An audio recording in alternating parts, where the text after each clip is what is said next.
Folks, Black Star Network is here. Oh, no punches! I'm real revolutionary right now. Support this man, Black Media. He makes sure that our stories are told. Thank you for being the voice of Black America, Roland. Stay black. I love y'all. All momentum we have now, we have to keep this going. The video looks phenomenal. See, there's a difference between Black Star Network and Black-owned media and something like CNN. You can't be Black-owned media and be scared. It's time to be smart. Bring your eyeballs home. You dig?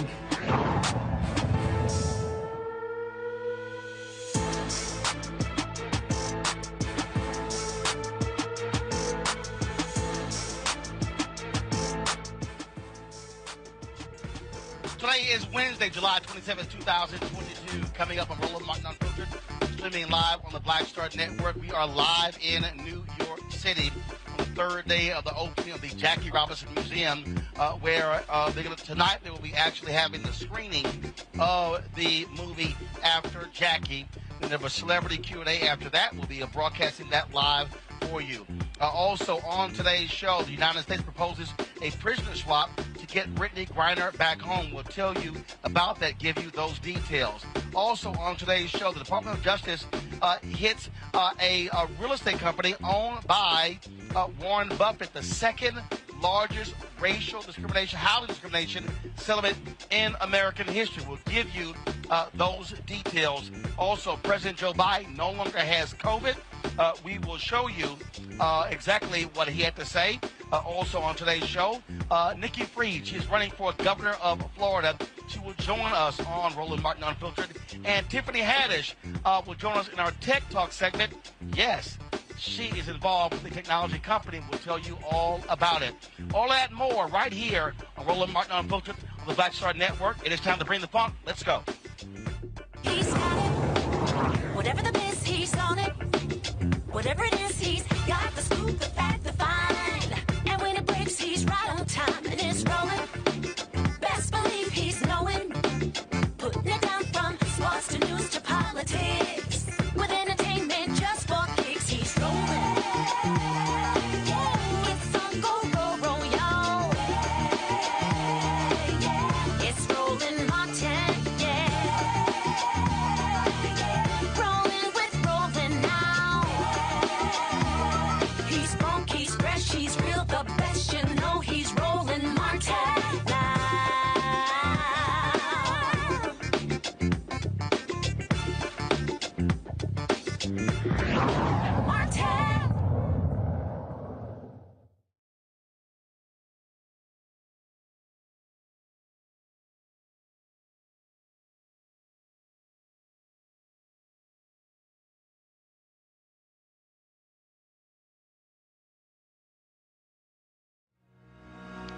Folks, this is day 3 of the opening of the Jackie Robinson Museum. Tonight, they are showing the movie After Jackie. And so we are here to broadcast this. Today, there was a block party where they had children, others who were going through the museum for the first time. And so we certainly are happy to be here and be able to show that for you. Also, there's going to be a celebrity talk back. Take place after the documentary, and we'll also be showing you that right here on the Black Star Network. Folks, it has been 3 days of festivities beginning on Monday. We were here on Monday where they had a showing, if you will, a private showing for folks who were donors of the museum. Then, of course, last night, they had the gala party. Slick Rick and Dougie Fresh, they performed. We'll hear from them a little bit later as they share their thoughts about performing, and also Ray Chu and his wife as well. They put together the music last night, and so we will hear from them as well. But first up on today's show, the federal government, they have proposed a prisoner swap for Brittney Griner. She's been held now for 160 days in Russia after being caught with cannabis in her luggage. And so what is being proposed right now, folks, is actually a prisoner swap. And the prisoner swap was an arms dealer who is being held in the United States. Actually, there are a couple of people who are being held there. First of all, in Russia, and so they have been negotiating for quite some time. Now, remember, Brittney Griner, she pled guilty to the charges of bringing the items in. She has testified saying she was not aware of what was actually going on. Here's Secretary of State Anthony Blnken talking about this negotiation. In the coming days, I expect to speak with Russian Foreign Minister Lavrov for the first time since the war began.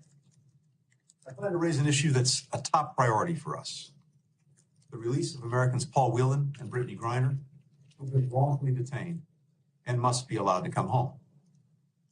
We put a substantial proposal on the table weeks ago to facilitate their release. Our governments have communicated repeatedly and directly on that proposal. And I'll use the conversation to follow up personally and, I hope, move us toward a resolution. As I said, Griner testified earlier today at her possession trial, and she said that interpreter translated only a fraction of what she said during questioning when she was detained at Moscow's airport in February. She said officials told her to sign documents without explaining what they were. She also said no one explained her rights nor gave her access to a lawyer. Again, as I said, she has pled guilty to those charges, and people and folks have said that hopefully they believe that is going to pave the way for her to be released. My panel today, Robert Patillo, Executive Director of the Rainbow Push Coalition, Peachtree Street Projects, Monique Presley, legal analyst and host of Make It Make Sense with Monique Presley, Dr. Jason Nichols, Senior Lecturer, African American Studies Department, University of Maryland, College Park. Monique, there have been a number of people, a number of black women and others who have been making the point that more pressure needs to be applied to get Brittney Griner released.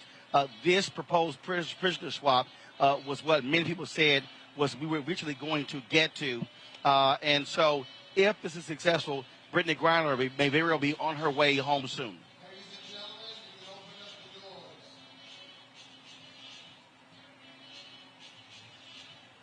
Monique, you're muted. You're muted. I was saying it did take time for them to get that together. I wish that it had happened sooner, and I pray that it is successful. These things obviously come at a cost, and Russia was not going to be willing to just release her and get nothing in exchange. So I pray that it works. Robert Patillo, again, this is look, this is major here because, again, she's being held. We know exactly what's going on. You've got Putin and Ukraine war that's going on, and frankly, she's a prisoner of war. He's using her as a chess piece against the United States. Well, I had the honor of being on Russian television earlier today, along with Reverend Jesse Jackson, to discuss the release of Ms. Griner, particularly on humanitarian grounds. We cannot ignore the fact that this sets a dangerous precedence going forward, offering a prison swap in exchange for a U.S. celebrity. What would stop the Iranian government from kidnapping Rihanna, or what would stop the Chinese from detaining LeBron James in the future in order to get many of their prisoners held here in the United States to be released? Particularly this individual, Victor Bout, who is an arms dealer for the FARC, the Colombian terrorist organization that has resulted in the deaths and displacements of tens of thousands of people in Central and South America. We have to make sure we're very judicious in how we approach this situation. At the end of the day, we do want Ms. Griner and all the other Americans being unjustly held there in Russia to be released, but we also need to make sure that America is doing their part and upholding human rights to standards that they claim that they want to enforce against other nations. I think a big part of this also has to be, up until about 5 years ago, Brittney Griner would have gone to jail in America for doing the same thing. And we are not going to address cannabis decriminalization here in the United States of America. It's difficult for us to say that Brittney Griner is being held against her human rights for having marijuana when there are people in the United States in prison right now for the exact same substance that we don't want to give the same justice to. So we have to make sure that we are doing this in a judicious way and following all international human rights norms, but we have to also use this opportunity to focus on creating the change we need here at home. Jason, your thoughts? Well, first of all, I don't know anybody who's been held that long for 0.7 grams of marijuana here in the United States. They've been held, there are people who are incarcerated for something that lots of people make lots of money on in some states like Colorado, where you can be a weed millionaire while others are held behind bars, primarily black and brown. But what she did was incredibly minor, and this is 100% a political move, and she is a political prisoner in Russia. I do think that this, as Robert is kind of stating here, I think that this swap is imbalanced. Paul Whelan, if you know, he basically was set up by the Russian government. I 100% believe that he is not guilty of espionage and all the things that they are saying that he committed, and he's been in prison unjustly for a very long time. And now you have Brittney Griner, who is a political prisoner and a ploy, by the Russian government. And I think the United States is in a jam because we need to get our citizens home, particularly ones who have not committed crimes or committed very minor crimes, and they can't be held that way. That said, this is imbalanced because you have a person who is an international terrorist who's probably going to be released after 10 years when he was supposed to serve 25, for somebody who is accused of having 0.7 grams of hash oil. That's not a balanced trade. First of all, again, the trade hasn't happened. We'll see exactly what happens when it comes to that decision, and hopefully it can get resolved soon. Let's go to Minnesota, where two ex-cops who were convicted in federal court of violating George Floyd's civil rights, they are headed to prison. A federal judge sentenced Tal Thao to 3.5 years and J. Alexander King to 3 years in prison for their involvement in the death of George Floyd. King was the one who pinned Floyd's back, and Thao held back bystanders while Derek Chauvin knelt on Floyd's neck for 9.5 minutes. Prosecutors say King didn't say anything to stop Chauvin. U.S. District Judge Paul Magnuson cited King's rookie status as a reason for the lighter sentence. The federal prosecutor, Amanda Sertic, disagreed, saying, quote, all he had to do, per MPD, Minneapolis Police Department policy, was an attempt to intervene. But he didn't say a word, not one word. Defendant King's oral argument about his junior status doesn't hold much weight because the bar for him was so low and he didn't even try to get over it. King and Thao now wait a state trial on October 24th, where they face aiding and abetting second-degree murder and second-degree manslaughter charges. Robert, obviously, this was different from Chauvin's case, where the state went first, then the feds came. Here, the feds went first, and then the state. Just your assessment of the officers involved in the death of George Floyd going to prison. Well, I think it's great that we can have a conviction in cases like this, which is a divergence from historical precedents. But at the same time, this is a ridiculously light sentence. If you put this in the civilian context, it will just one person commits a murder, another person holds the person down, another person holds the crowd back.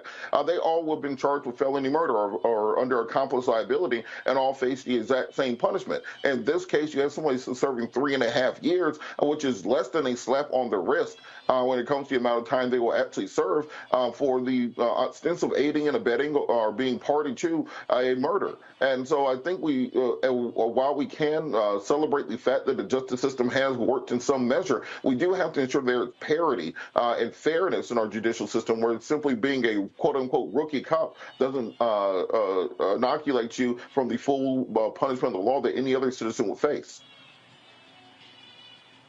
Monique, I was at the Rock Nation Social Justice Conference, and Minnesota Attorney General Keith Ellison was on one of the panels. And he said, folks, let's be clear. Your protest made the prosecution possible. Your protest is what is working to hold these folks accountable. And so because he was answering a question for some people who say, well, you know what, protest doesn't do anything. It really isn't enough. And his whole point was, no, that has to continue, because that's why we are seeing the kind of pressure being put on DAs and others to actually prosecute cops for wrongdoing. Yeah, and I think that's disgraceful. I think that he's correct, and I think that the protests have proven to be necessary for that purpose, but it is not supposed to be the case that prosecutors are swayed one way or the other due to public pressure when their obligation is to apply the law and to prosecute crimes, to charge and prosecute cases that they know that they, or at least they strongly believe, can be proven guilt beyond a reasonable doubt. And the fact that it's necessary for millions to take to streets all over the world to get sworn oath-taking government officials to do their constitutional duty is a disgrace. Jason. Yeah, I honestly just want to echo what Monique said. I think that it's terrifying that one way or the other that public pressure can lead to indictments. I think that's a slippery slope. I wouldn't want for someone to be angry at Roland Martin and then you see a bunch of right-wing protesters and then you get a BS indictment. So I think one of the things that we have to expect from our law enforcement officials, which includes district attorneys and state's attorneys, and of course ADAs, is of course for them to apply the law and for them to hold people accountable. And in this particular case, these men clearly aided in the death of George Floyd and should have been punished and should have been tried and held accountable the way they were.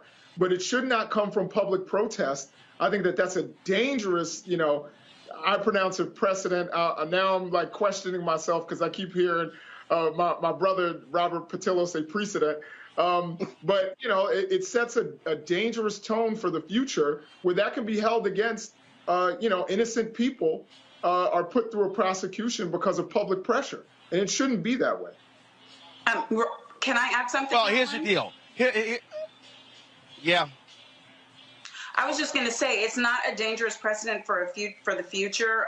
We've actually seen those things play out. Perhaps people have heard of a case where a well-known veteran entertainer was, due to public pressure and due to the cry of the mob, prosecuted by a state-elected prosecutor in the state of Pennsylvania, who waited until the 11th hour before the statute of limitations ran to charge an over-decade-old case. And ultimately, on appeal, that case was dismissed, and the only reason that happened was because of public pressure. So when the prosecutor does the right thing because of public pressure, it's wrong. When the prosecutor does the wrong thing because of public pressure, it's wrong. In either instance, we have the right to our voices. We always should use them. That's why we have elections. We put those people in office if they've run for those offices. But for a prosecutor to bend to the will or the emotions of people in making decisions about violations of the law and of the Constitution is in error. It is misconduct.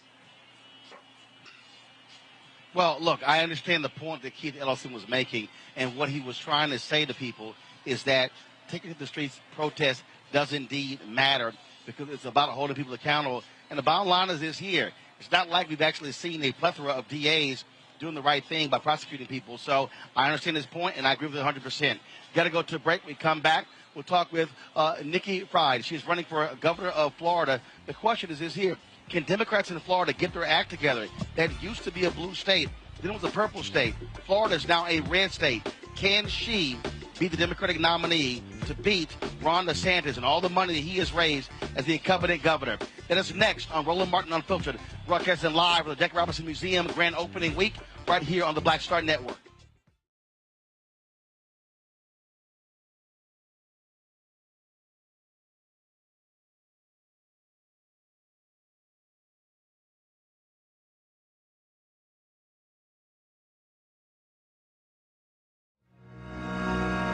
Next Get Wealthy with me, Deborah Owens, America's Wealth Coach. You see the headlines, all frightening, right? Interest rates are going up.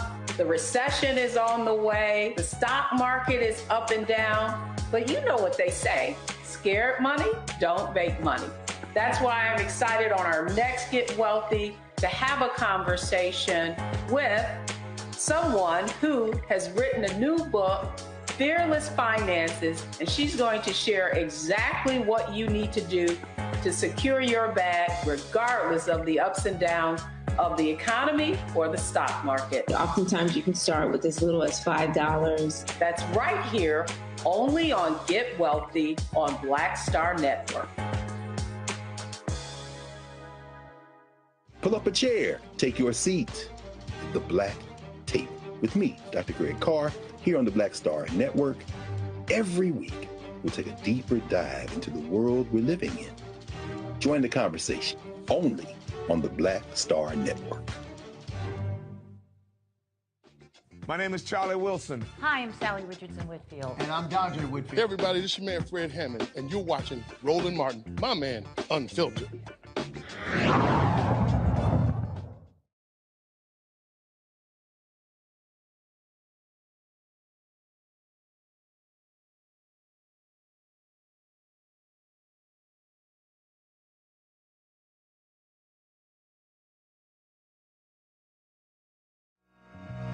Primary, folks, will not happen until August 23rd.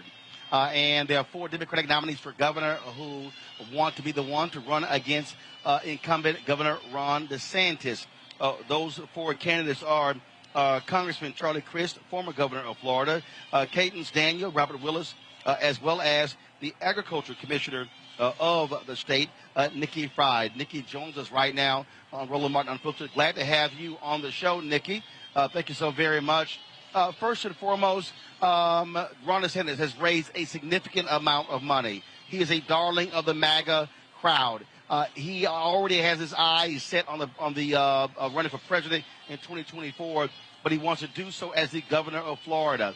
How are you and others going to stop him from winning another term? First of all, Roland, it is such an honor to be on with you tonight. You are a legend, but you already know that. Look, here's the deal. You know, Ron has been flying so close to the sun. He is right now speaking very loudly to a very small population here in the state of Florida. And then after we win this primary, we'll be able to create such a coalition of individuals who really have been hurt and humiliated and silenced by this DeSantis administration. I was the first person in 2020 as our only statewide elected Democrat to really call him out for becoming a dictator. That's what he's done. He is taking away people's rights to protest, rights to vote. Look, he took away our 2 Black congressional districts here in the state of Florida. He's now going after teachers, higher ed system, going after Disney World. There are so many things that he really truly has done here in the state of Florida that come the general election, the money is going to pour here into the state of Florida because people realize that he wants to run for president of the United States. And so this is going to be a POTUS primary, and we know that we've got the right equation, we've got the right candidate, and it's a matter of going everywhere in our state and giving people another option, but also talking about the economy. People are hurting right now, and DeSantis is more concerned about blaming President Biden than really looking at the issues on the ground that is happening and hurting people every single day here. Well, here's a perfect example. DeSantis is going around the state right now, presenting checks left and right. That's money that came from the bill that Biden pushed that many Republicans voted against. Are you and other Democrats following him around?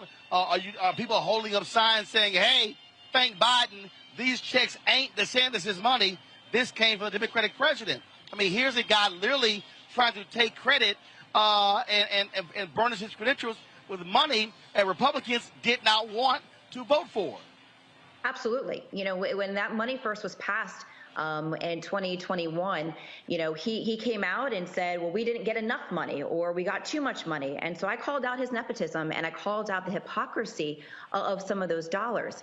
And now he's touting the fact that we've got the largest surplus in the history of the state of Florida. Well, of course you do, because all this money came down from President Biden. And so every single time we are calling it out on social media, we are calling out as much as we can, making people understand the money that is going into these communities is coming from the Biden plans that they passed. And not a single Republican in the state of Florida, you know, voted for it. So we're calling this out and making people understand. And look also where the money is going. The money is going into white wealthy communities or in white rural communities, and not really focusing on what is happening on the ground in so many pockets of our communities that haven't seen any of these dollars for stimulants, to see where we can put money for producing more jobs and economic opportunities, especially in our Black and brown communities. So we are calling them out as loud as possible, and certainly after the primary, we will have an even larger microphone that we're going to be able to crisscross our state and remind people that this money came from Washington, D.C. This has absolutely nothing to do with Ron DeSantis. In fact, he wants to talk about inflation. Well, then you shouldn't have taken the money to begin with if that really is your concern. One of the things that you have to deal with, and we have to be honest, Democrats have been porous in the state. The state party has had fundamental problems. When you look at, again, the gains the Republicans have made, they have been significant. And so there's a huge task at hand. Congresswoman Val Demings has the same issue running against Senator Marco Rubio in the United States Senate race. If I go back to the race 4 years ago, Andrew Gillum versus Ron DeSantis, Gillum loses by 30,000 votes. But one of the issues that I'm the Tallahassee Democrat, they actually had a graphic, and I showed it consistently, where they showed the top 12 or 15 counties in the state.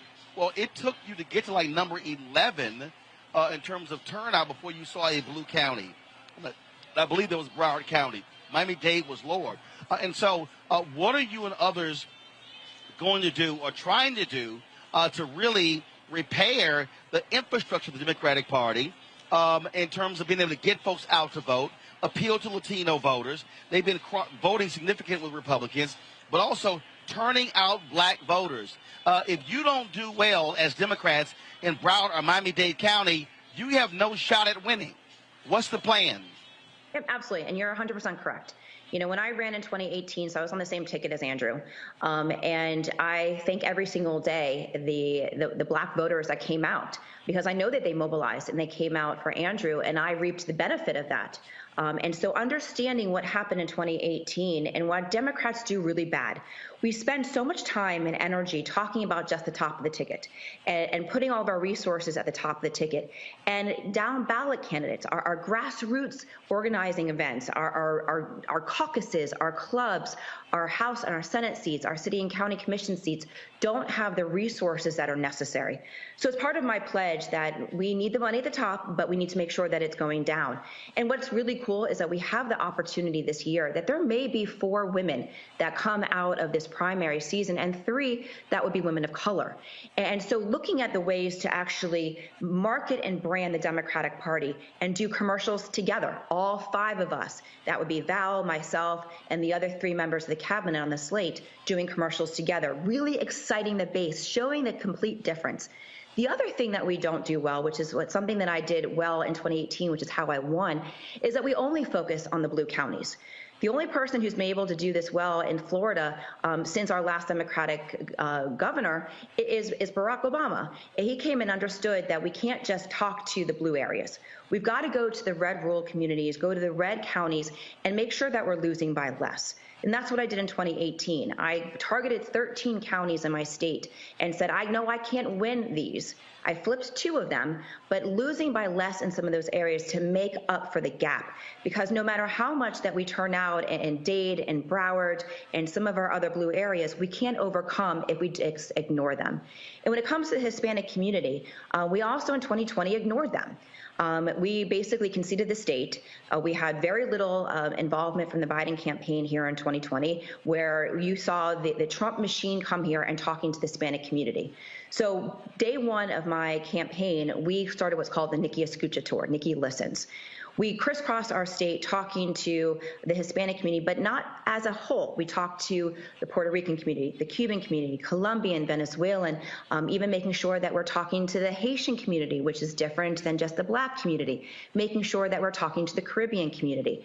And so we as Democrats haven't done a good job making sure that we understood and listened to what are the issues on the ground infecting each of these different communities. I was born and raised in Miami. My back neighbors were Cubans growing up. I heard the stories. I went to Cayo Ocho once a month growing up.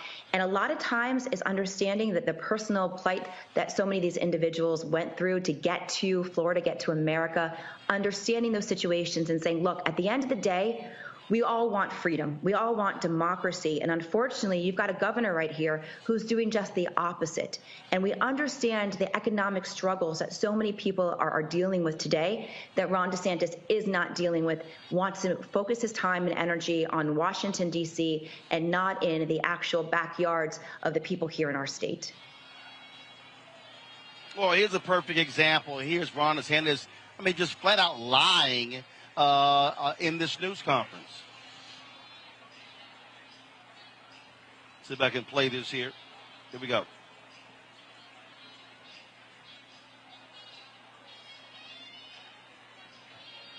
All right, so for some reason we're not playing it, but basically DeSantis is out here talking about how school workers are telling kids, oh, you have the option, to change your gender. He's throwing these things out. We saw him attack the black congressional district. We saw what happened with Disney as well. This guy has lied. He lied about critical race theory being in math books. And I think, so are people literally calling him on his lies? Yes. We're doing that every single day. And what is great is the fact that, as our only statewide elected Democrat, I have been in the trenches. I have been fighting him for the last 3.5 years. And so now as I travel the state and talking to other electeds, other candidates, I make sure that we stay very on focus and on point, because we as Democrats get this tendency to throw everything out there and hope that something sticks. We've got to be very message focused. Got to make sure that we call him out on the lies, on what he's doing. We had Nazis that were protesting in Tampa over this weekend, right outside of where he was giving a speech, showing and holding Nazi flags, holding pictures of him and praising Ron DeSantis. I went out there on Sunday at the exact same spot, asking Ron DeSantis to denounce Nazis. This should be basic 101 for any American here, and especially an individual who leads a state of 22 million people, the most diverse state in the nation with the third largest Jewish population. And so it's going to take all of us this courage to stand up and speak loudly on these issues. And we are saying these things. And of course, unfortunately, the national media, wants to just anoint him as the next heir apparent to Trump and doesn't realize that we need help here on the ground, that we can beat him and we will beat him. He only won by 33,000 votes. This is a state that less than 1% margins are the decisions between winners and losers. I flipped a seat by almost 1 million votes, 20 points in 2018, to be the first female to ever been elected Commissioner of Agriculture here in the state and here in the Southeast. And so we are going to have Democrats stay very laser focused, calling this out, but also not falling for his traps, because that's what he also likes to do. He likes to throw out these things that he knows polls well, not only on his base, but even on some of the moderates in our state. We as Democrats can't focus on falling for his traps. We need to make sure that we are message disciplined. We're talking about the economy, and we're calling out his lies. Even this weekend, last weekend, he said that, again, math books had woke in them. And so that's why they had to be taken off the shelves. This is the situation in Florida, and so this has to be all hands on deck to everybody across the country. This guy is the largest threat to democracy in the entire country, and we're going to need backup and support. I will make sure that we are organized here on the ground, but the resources from across the country is going to be necessary for help and support come November. All right, then, Nikki Fried. Commissioner Fried, I certainly appreciate it. Thanks a lot. I look forward to having you back, and we'll certainly be watching this race intensely. Well, appreciate your time and appreciate what you do out here. Thank you. Thank you so very much. Folks, got to go to a break. We come back. We'll talk with Tiffany Haddish, as well as a gentleman she's working with on a technology platform. That's right. And no, it's not comedy. We'll explain next, right here on Roland Martin Unfiltered. Broadcasting live from the opening of the Jackie Robinson Museum in New York City, right here on the Black Star Network. Don't forget, download the Black Star Network app. Folks, Black-owned, you know what we do. This is about telling our story. And so, again, every platform, Apple phone, Android phone, Apple TV, Android TV, Roku, Amazon Fire TV, Xbox One, Samsung Smart TV. Also, please join our Bring the Funk fan club. Every dollar you give goes to support what we do. And so, checks and money orders go to P.O. Box 57196, Washington, D.C., 20037-0196. Cash App, $RM Unfiltered. PayPal is R Martin Unfiltered. Venmo is RM Unfiltered. Zelle is Roland at RolandSMartin.com. We'll be right back.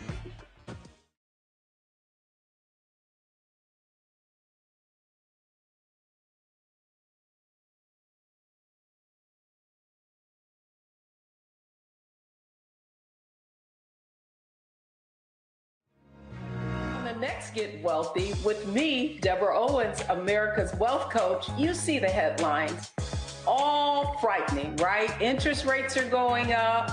The recession is on the way. The stock market is up and down. But you know what they say, scared money don't make money.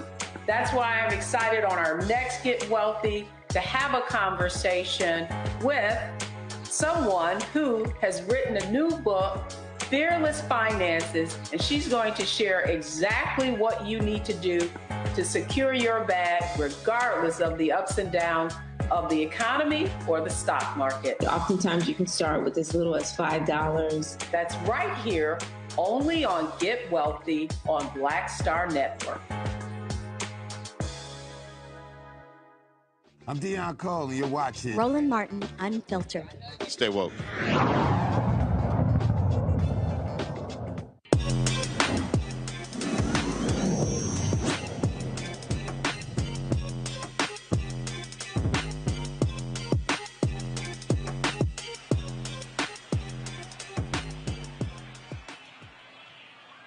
All right, folks, y'all know we are all about Black-owned African-Americans who are doing things in the tech space. Every Wednesday we have Tech Talk.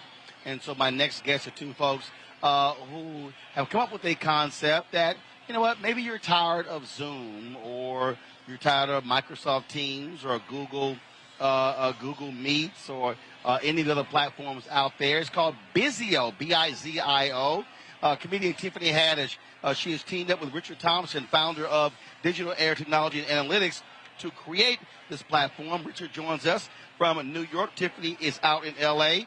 Glad to have both of you on the show. And so, Tiffany, you're on the show.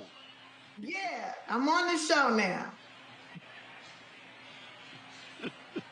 I made it. Y'all, so Tiffany's on stage. Y'all, Tiffany's on stage at the Superdome at Essence Festival. And so she's on stage with Kenny Burns. Kenny's like, "What's up, Roland?" Shout from the stage. Tiffany go, "Hey, Roland, you ain't called me back." I was like, Lord, look at her showing herself. But it was an email, wasn't a call. But it's all right. Except when you called me at my girls' trip, I never got that call. But it's all right. Glad to have you here. Let's talk about this Bizio. What do you mean you never got that call? You know, you remember, your publicists know. I'll tell you about it later. Okay, so let's talk about this Bizio. First of all, Tiffany, where did this come from in terms of you and Richard? How did y'all come together to work on this concept? Well, I had been talking to a few of my friends about, how I'm going to invest my money in technology that's owned by Black people. Straight up, I feel like, every time I am asked to invest in something technology-wise, and I love technology. I'm a big tech head. So, and every time it's like never developed by us, never really for us, never, it's like, oh, if we do this, it's going to make them rich, but how does that feed us? Like, I'm so much about like, how do I contribute to my community? Yeah, great. I'm making people laugh. I'm, doing this. I'm opening a grocery store, but how can I really contribute and be effective in making small Black businesses grow, making them big Black businesses, and also just making it where we can communicate with each other and we're keeping the dollar circulating in our community as opposed to it going outside. You're absolutely right. That's one of the reasons why I invested in Isaac Hayes' fan base, because, again, we are very great, Richard, at making other people rich. Black people, we're early adopters. We download apps. We're very involved.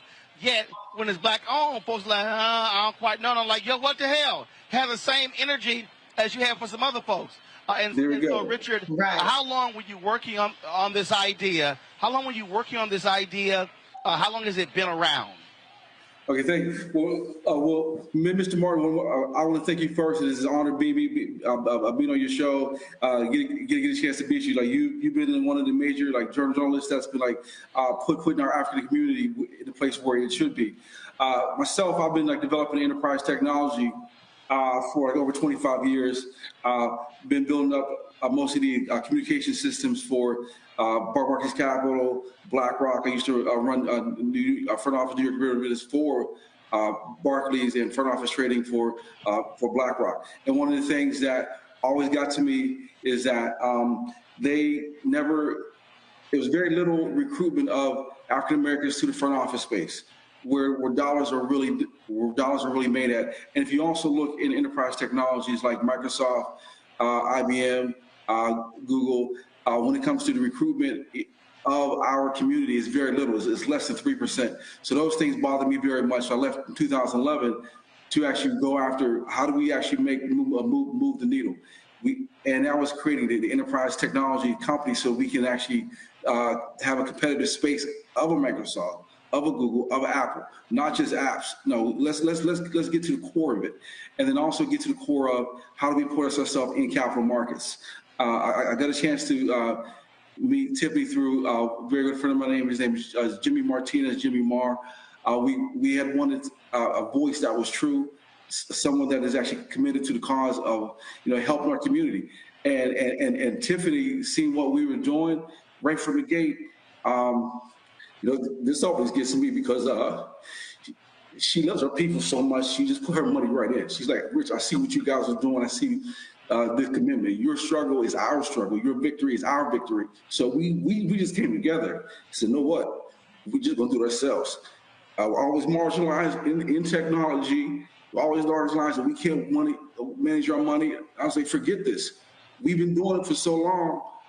We can just put it up ourselves. We look like a Google. It's just not the Zoom. But if you go into, we got drives, right? We got mail coming along, but we also have a Salesforce type CRM, QuickBooks, everything that we need to back office things that run our communities. And then we got our own trading systems that we're using that right now is being activated on the continent of Africa. We connected Ghana and Kenya to make trades there. And we've done it just with us, right? Because it had to be done. A real Black Wall Street. Hello. We aren't just making apps. The infrastructure that moves. So first of all, where can I access it? That's first. Is it in an app? Is it desktop based? Is it pad based? So where can I access it right now? So right now you can just go to the Bizio.com, and that's the interest way for the portal. And the apps we will be releasing in the App Store right now. They're just waiting for it to be approval in a few more days, and you'll see the Bizio Meet. What you're on right now will be an actual app. So this is it. This is it. So this is it right here, guys. Show my iPad. So is Bizio.com? Yeah, THE. Put in the Bizio first. THE, thebizio.com. See, there you go. So again, for the folks out there, so I want people who are watching, when we have our Tech Talk segment, I want them also downloading and looking at it while we're doing it as well. And so Tiffany, he said there are several things that it does, so it's not just one thing. And so that's also pretty cool because it allows you to tap into different lanes of people as opposed to just sort of one thing. Yes. Yeah, it's a place where small Black businesses can keep their, not even big businesses, but you can do QuickBooks, so you can keep accounts of everything that's going on in your business. We also are in a couple of schools too, right, Rich? We're in HBCU. We're in but like, so my dream is that we're able to communicate and like let each other know what's going on in the community and not have it be, manipulated through the voice of somebody that's not like us. You know what I'm saying? As someone in the entertainment business, I love to be able to talk directly to my fans and not have it be censored or, they exaggerate or put stuff on it that's not true. When it comes to our health, our finances, the way that we do things in the world, like I noticed they're able to control their media and communicate the way they want to with each other, but we are not always able to do that. That's why I love you, because you have your platform and you talk to us, right? Yes. And we're sharing information with each other, and I think that's so important. So not only can you do like your own, accounting on here, but we can have our own. This is our Zoom, okay? This Bizio meets is our thing, so it's not being, monitored by them. And then you have your own. We have a whole board where you can click in and see what's going on in the community, what's going on over here, what's going on in Africa, and all of that. Where we're communicating with each other, so the diaspora will be connected. Yes. Wow, absolutely. So as I'm scrolling through here, and looking at the options, it definitely provides all of that. I'm going to bring my panel in for questions. Let me first start. Jason, you're a professor at the University of Maryland. You get the first question for Tiffany and Richard regarding the Bizio, Bizio.com. Jason.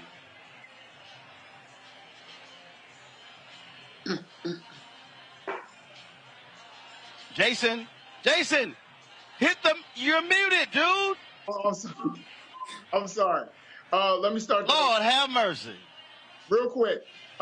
Thank y'all for coming on, and thank y'all for explaining what it is that you've created here. I think it's amazing that you're connecting all these different parts of the diaspora and getting more African Americans into tech. So that's one of my questions. Is there any way or anything you're doing to get perhaps young Black people who are interested in tech to work for the company and maybe expand the company using young Black people in tech? Because that is going to be, I was just reading a book that said that tech is going to be bigger than construction for the next decade. So is there anything that you guys are doing to maybe mentor young people to get them and get people working in your company, Black people, as you guys grow? Yes. Tiffany, do you want me to answer that? Go ahead, Rich. Take it away. Well, one of the things that we're doing, we have partnerships with UCF regarding HBCU. One of the first things we're putting in is a finance and wealth platform, and we'll be training HBCU students to work on our platform. Because being in the front office, especially in that space, we don't get access to Bloomberg. It's very expensive, right? So to be able to bring that data and access to wealth and how wealth is managed and be able to create, quants for myself, that's part of my background also. So partnering with UCF and creating partnerships with the HBCU, we're going to be able to now bring on 500 students at first to be able to be trained. We say, hey, if we get you trained so you can see what a training floor looks like or what the tech that goes along to actually create that looks like. We want to get that training out earlier. And then we'll have the Haddish report. Forget the Bloomberg report. There we go, baby.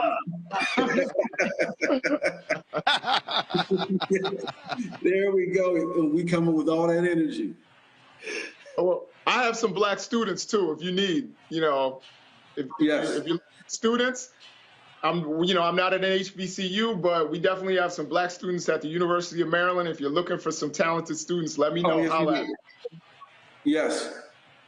All right. Robert Patillo, you're next.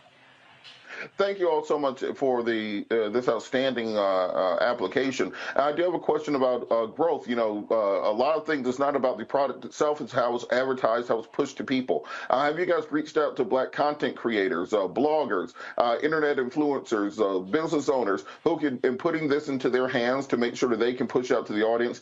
Because often it's far more important to make sure more people know about it, even more so than having an outstanding product you already have. Oh, Tiffany, you want to go to the actual growth strategy? Yeah, well, so we're definitely on top of that. I'm also a content creator and an influential person, but I can't do it all by myself. I'm making movies and stuff too. So we definitely are reaching out to, I said right, right. That part. So that part, I just want to get with that. So, but we definitely are reaching out to content creators. Right now, we just launched like 2 weeks ago. So it's a slow rollout process because we want to make sure that it works. Like for me, it's like anything that I put out into the market, I want to make sure that it's 100% efficient. And so we've already did the first kickoff. The next go round, there'll be we have a whole ambassador program, and you'll be hearing more about it. You're hearing it here first, but we already have a bunch of people signed up. But there'll be even more and more to come. You'll be seeing on my social media platforms me putting it out there. I mean, I'm setting up where all my meetings happen here on Bizio Meets. So I don't play. Yeah, we're gonna make them give it us.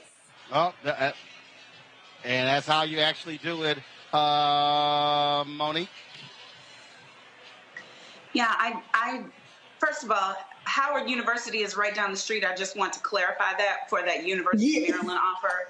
HU, just let me just off the jump say that, and then I'm really thankful that you all are doing this, but I am just extra proud to be a Black woman right now. They always were trying to marginalize and put us in boxes, and only, even if it's a great box, they want us to just be in the one. So thank you, Tiffany, for this, because even in the doing of it, you're setting examples for daughters like mine, that we don't have to be compartmentalized and we can't be kept in one space. And as we branch out, we can branch out in ways that help our community. So thank you. Best believe. Let me tell you something. My business manager was getting on me because she's like, you putting how much money into this?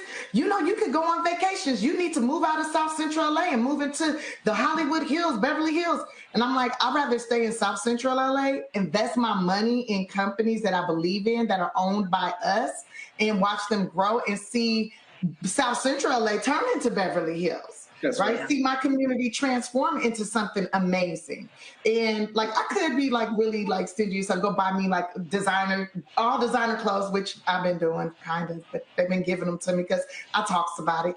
But also like, I could be having me a Bugatti and all that. But instead, I decided to build a platform that's going to build us up. I'd rather put my money in my people than put all my money in me. I put a lot of it in me too, but you know what I'm saying.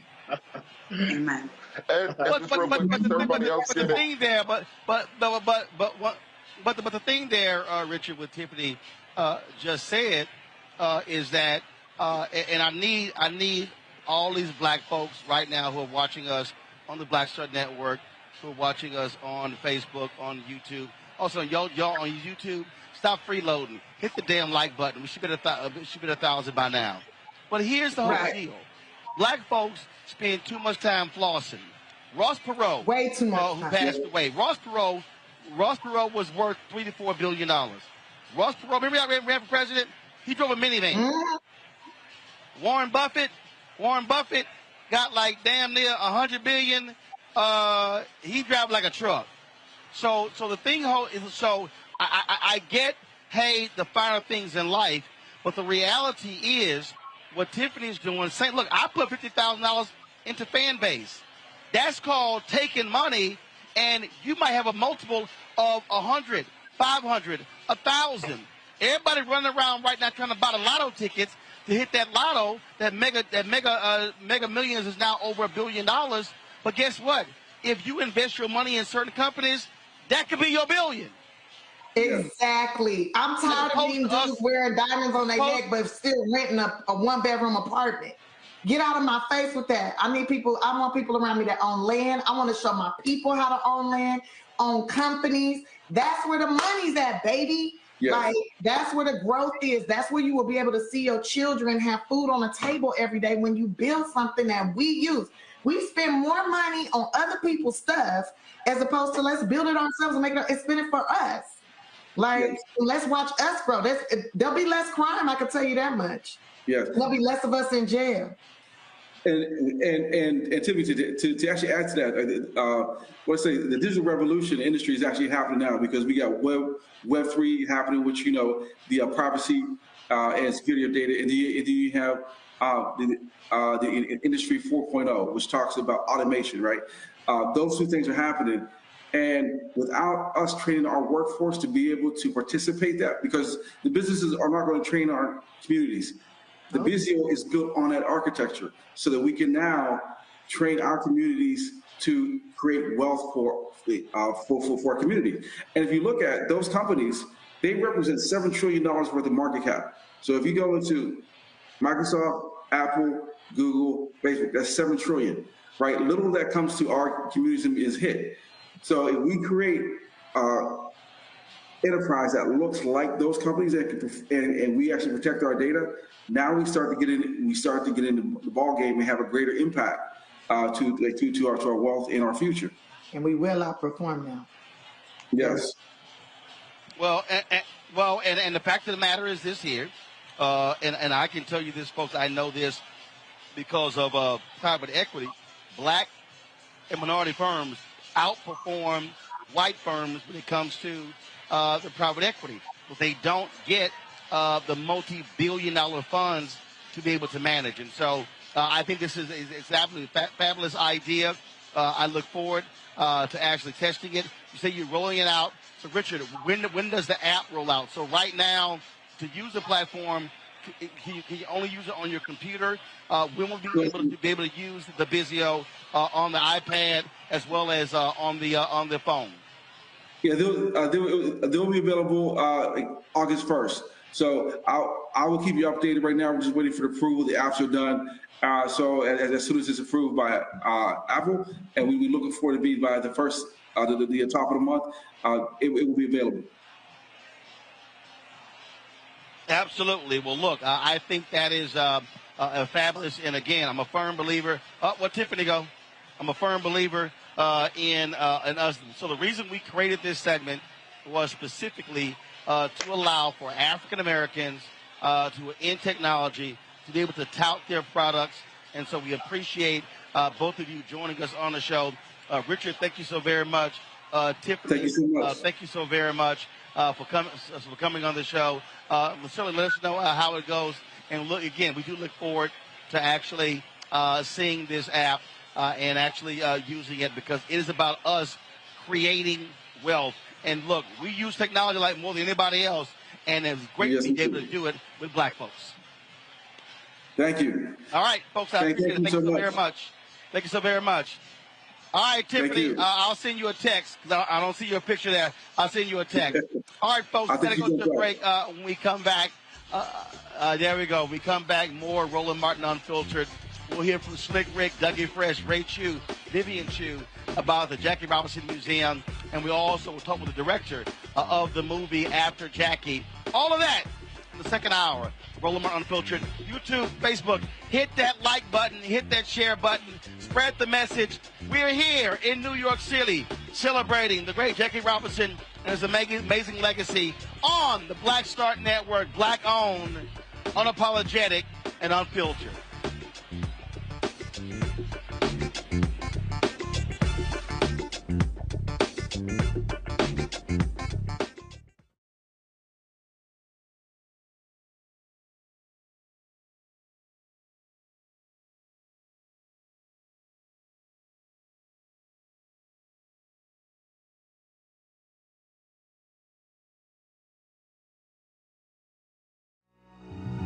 Sexy to me is the exact same feeling as running water, ever flowing.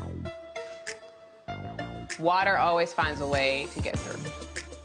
And so when you know that you're sexy, there are no questions about it. It is an ever-flowing emotion. It is an ever-flowing feeling. When you question it, though, you stop the water. I struggle with this a lot, mainly because I've been told what sexy should look like, what it should feel like. As a model who did Sports Illustrated, you're told that this is what sells sexy. But then you travel the world, and what's sexy to one person is not sexy to another person. I'm more of a mindfuck kind of person. How can you stimulate the brain? Mm-hmm. To me, that's sexy.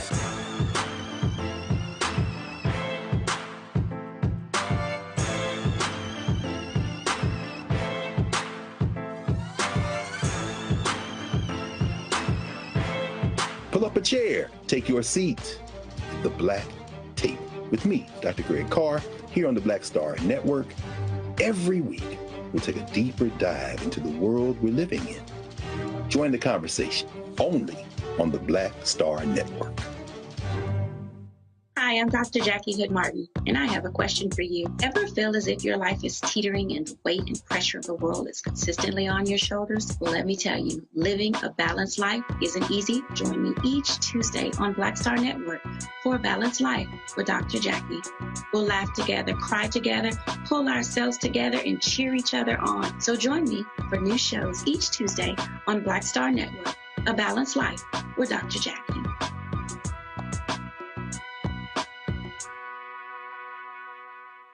Hi, I'm Amber Stevens-West from The Carmichael Show. Hi, my name is LaToya Luckett, and you're watching Roland Martin Unfiltered.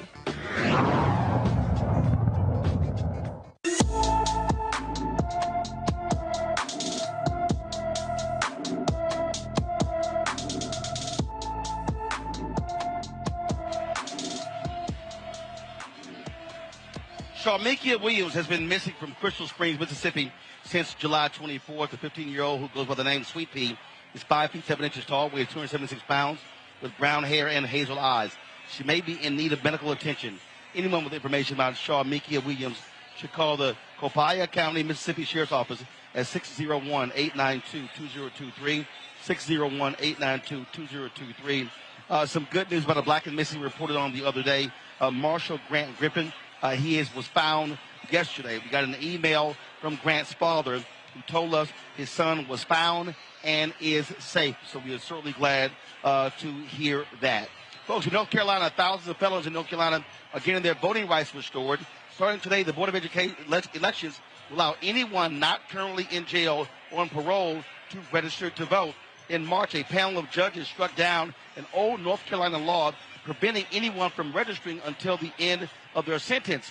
The judges said the law discriminates explicitly against black folks. This is a perfect example. I keep saying it, Monique, why voting matters and why you need to have people need to be supporting civil rights lawyers who are out there fighting the good fight, because them battling these type of laws has now created the opportunity for folks to be able to vote in North Carolina who were formerly incarcerated.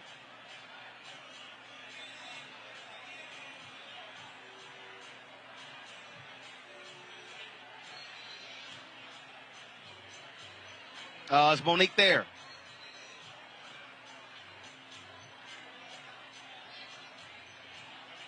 Okay, Monique can't hear me. What's the deal, y'all?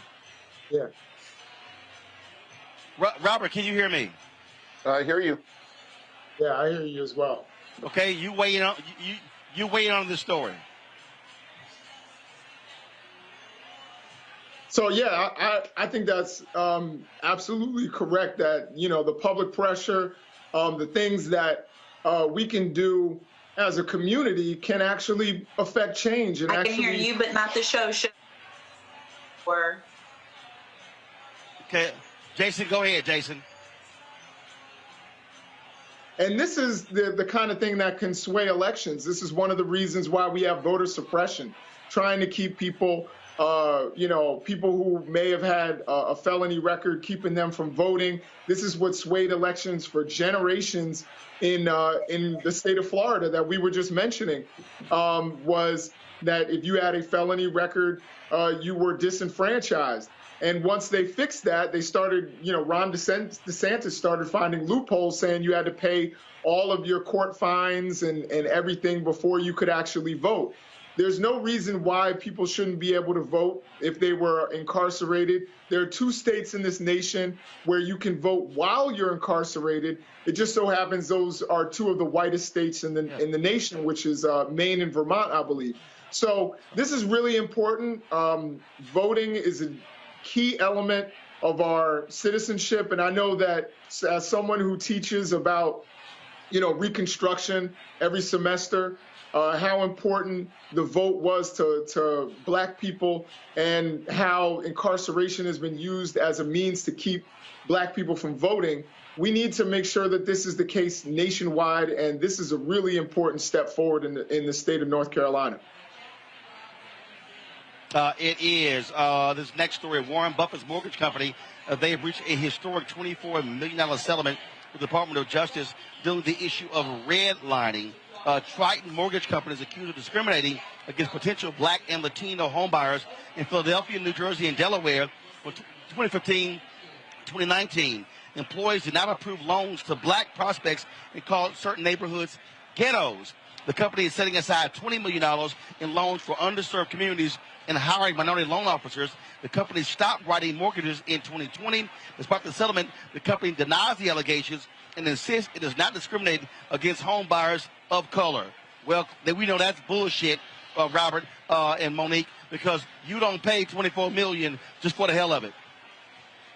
Absolutely. And Roland, just kind of going back to the last story, just very quickly, I think people need to understand that felony disenfranchisement is unconstitutional. It's one of the last remaining vestiges of Jim Crow that we seem to have just accepted into society, but it's based upon a misreading and misapplication of the 15th Amendment that Jim Crow era judges kind of read into the judicial record and that we go with right now. The amendment says prosecution or participation in or conviction of a crime or insurrection. It was meant to stop people who participated in the Civil War as insurrectionists from being able to vote, and now 150 years later is being used to stop African Americans from being able to vote. So we need to challenge that judicially, and I think state legislatures need to keep that in mind when repealing the felony disenfranchisement laws, that they are indeed Jim Crow era laws meant to stop African Americans from voting. And then secondarily on this redlining case, let's remember something, that the Supreme Court next term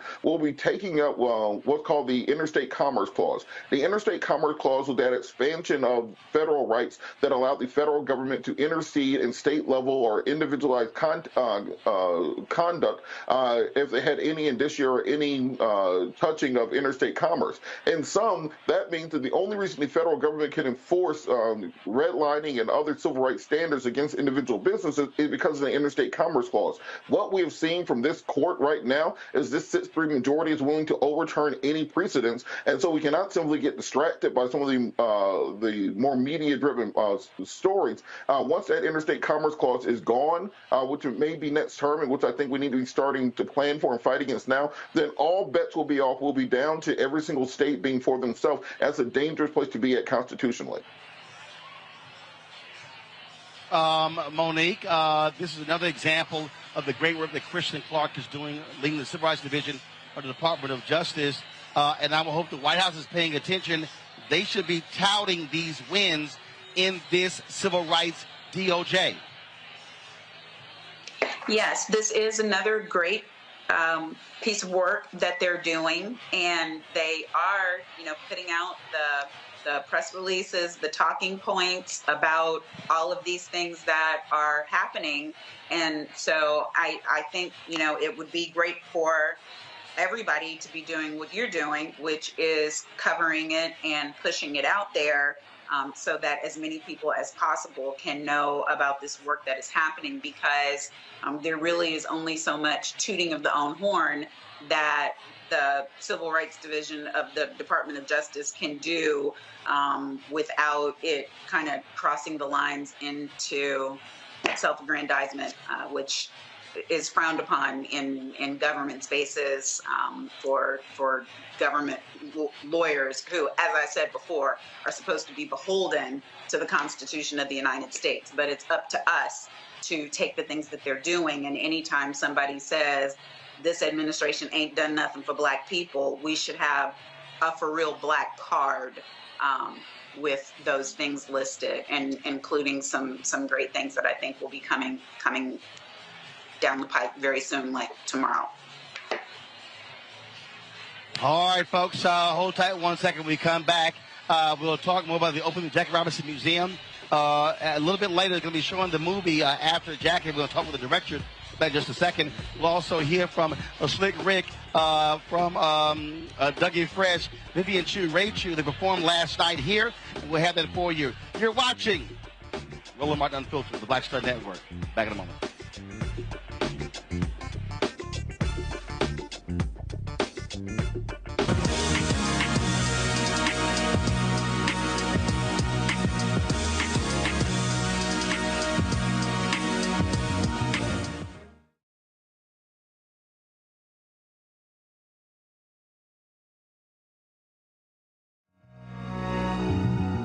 Hi, I'm Dr. Jackie Hood Martin, and I have a question for you. Ever feel as if your life is teetering and the weight and pressure of the world is consistently on your shoulders? Well, let me tell you, living a balanced life isn't easy. Join me each Tuesday on Black Star Network for A Balanced Life with Dr. Jackie.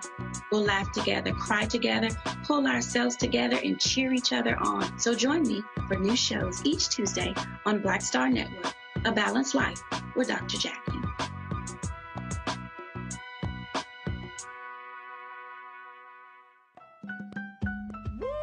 We're all impacted by the culture, whether we know it or not. From politics to music and entertainment, it's a huge part of our lives, and we're going to talk about it every day right here on The Culture with me, Faraji Muhammad, only on the Black Star Network.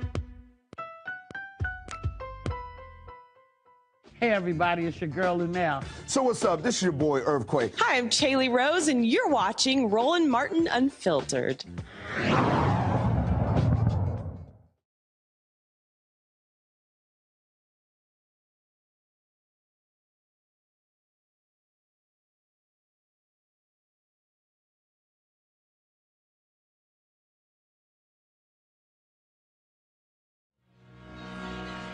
All right, folks, welcome back to Roland Martin Unfiltered here at the opening of the Jackie Robinson Museum.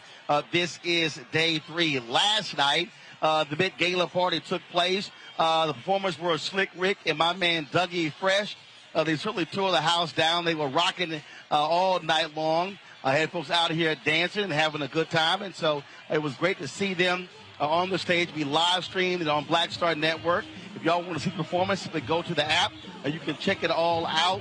After the performance, I caught up with both of them as well as music directors, Ray Chu and his wife Vivian, when they talked about just what it meant for them to be involved in this historic opening of the Jackie Robinson Museum. What's up, Slick Rick with Dougie Fresh? Thank you for having us celebrate Jackie Robinson's Museum, part of Black American history, you know what I mean? It's good to be a part of it, you know what I mean, and all that good stuff, you know? So, shout out to the vets. Love, right? Guy, Doc, appreciate it. First of all, keep watching my man, Roland Martin's joint. He's on fire. That's first. Let me get that off the plate. Second of all, reason why I'm saying that is because he's here covering something that means a lot. This is our history. Jackie Robinson has played such a major role in changing the conditions in America and went through a lot, more than anybody can ever imagine, and he still made it happen. So he should be an inspiration for all of us on what we can become. And 100th birthday to Miss Robinson, always. Getting the call to be part of the event scene, to present all the entertainment for the Jackie Robinson Museum was an honor. It was an honor because Mr. Robinson was not just about baseball, he was about racial equality. And to celebrate Mrs. Robinson's 100th birthday, Mrs. Robinson, thank you for trusting Ray Chu, Vivian Chu, Chu Entertainment. God bless you. Well, I tell you what, this is such an honor to be entrusted with the music and the production of the show tonight. You know, my wife and I put the whole thing together, and it's an honor because not only about Jackie Robinson, but Rachel Robinson, her 100th birthday, and the legacy of the Robinsons is incredible. So for us to be a part of that is an honor. Thank you. Folks, joining us right now is the director of this movie they're about to show. It's called After Jackie. Andre Gaines with us right now. They're going to be showing it any moment. Andre, first of all, glad to have you here. Thanks, sir. And so tell us, what is After Jackie? So After Jackie is about all the players that came after Jackie Robinson. So sort of know life and history of the United States before Jackie Robinson, but there's a whole history that really came after Jackie Robinson, especially in the game of baseball, that doesn't get a lot of credit, including Jackie himself being the civil rights leader. A lot of people don't realize that he was marching with Dr. King, and so this was really the story about his life after baseball, and then also about several of the players that came after him that he was ushering into the game. Now, this movie here aired on the History Network, correct? Yeah, on History Channel. Yeah, so it came out History Channel, Juneteenth weekend, and we're screening it here tonight with the opening of the Jackie Robinson Museum. It's been a beautiful event, a special event, being able to see Rachel Robinson and the whole family come out yesterday for the grand opening, and it'd be great to see them again tonight for the screening. I mean, it is a remarkable story, and you're right. There were so many phenomenal baseball players who came after Jackie Robinson, who get sort of lost in all the focus just on him. Yeah, so, so much focus was on not only Jackie Robinson, but really just him integrating baseball. We never really see the story of Jackie's life after that happens. We just sort of assume that everything was unicorns and glitter, but it really wasn't. And we also see that he had these battles he had to fight on the field. But then in this film, we really highlight Bob Gibson, Bill White, Curt Flood, three players that were all on the St. Louis Cardinals who had a very unique style of baseball, which was more reminiscent of the Negro Leagues. And also, they were the first time we really saw the combined player activists. Jackie was a player first and then became an activist in retirement. But once we get to the 60s, early 60s, we finally see the beginnings of the combined player activists, where these guys are playing at the highest level possible, but then also fighting for freedom and equality when they go off the field. Of course, we lost Bob Gibson last year, along with Henry Hank Aaron as well, and so many great players. You're absolutely right. When you talk about... but we still have Bill White. We still got Bill White. He's still here with us. We talk about Curt Flood. I mean, there is no athlete. That's right. Not just baseball player. There's no athlete today who should not pay homage to Curt Flood, because it was his lawsuit. Although he lost, it was his lawsuit that paved the way for free agency in sports. That's right. A lot of people don't realize that at all. I mean, this isn't all of sport. This is not just baseball, where he pioneered free agency, modern day free agency, by fighting against something called the reserve clause in baseball, which was like, you shouldn't be able to own me. I should be able to play on a team wherever I want to. But without Curt Flood, we wouldn't have a LeBron James, who was one of our executive producers, and the decision of being able to go wherever it is that he wanted to. And we have Curt Flood to thank for that. He made a tremendous, tremendous sacrifice. All right. Well, look, Andre, we certainly appreciate it. It looks like that we're about to start screening right now. So thank you very much for joining us. Thank you. And sharing your thoughts. As always, good to see you. All right. Thank you very much. Thank you. Thank you very much. Folks, we're going to switch over. We have the feed from them, correct? All right, so let's do this here. First of all, let me thank Monique, Robert, as well as Jason for y'all joining us on today's show. What we're going to do, folks, we're going to actually switch over to the feed from the program here, so you can actually experience this event as well. We want to thank the Jackie Robinson Foundation, Della, Brittney, for allowing us to do this.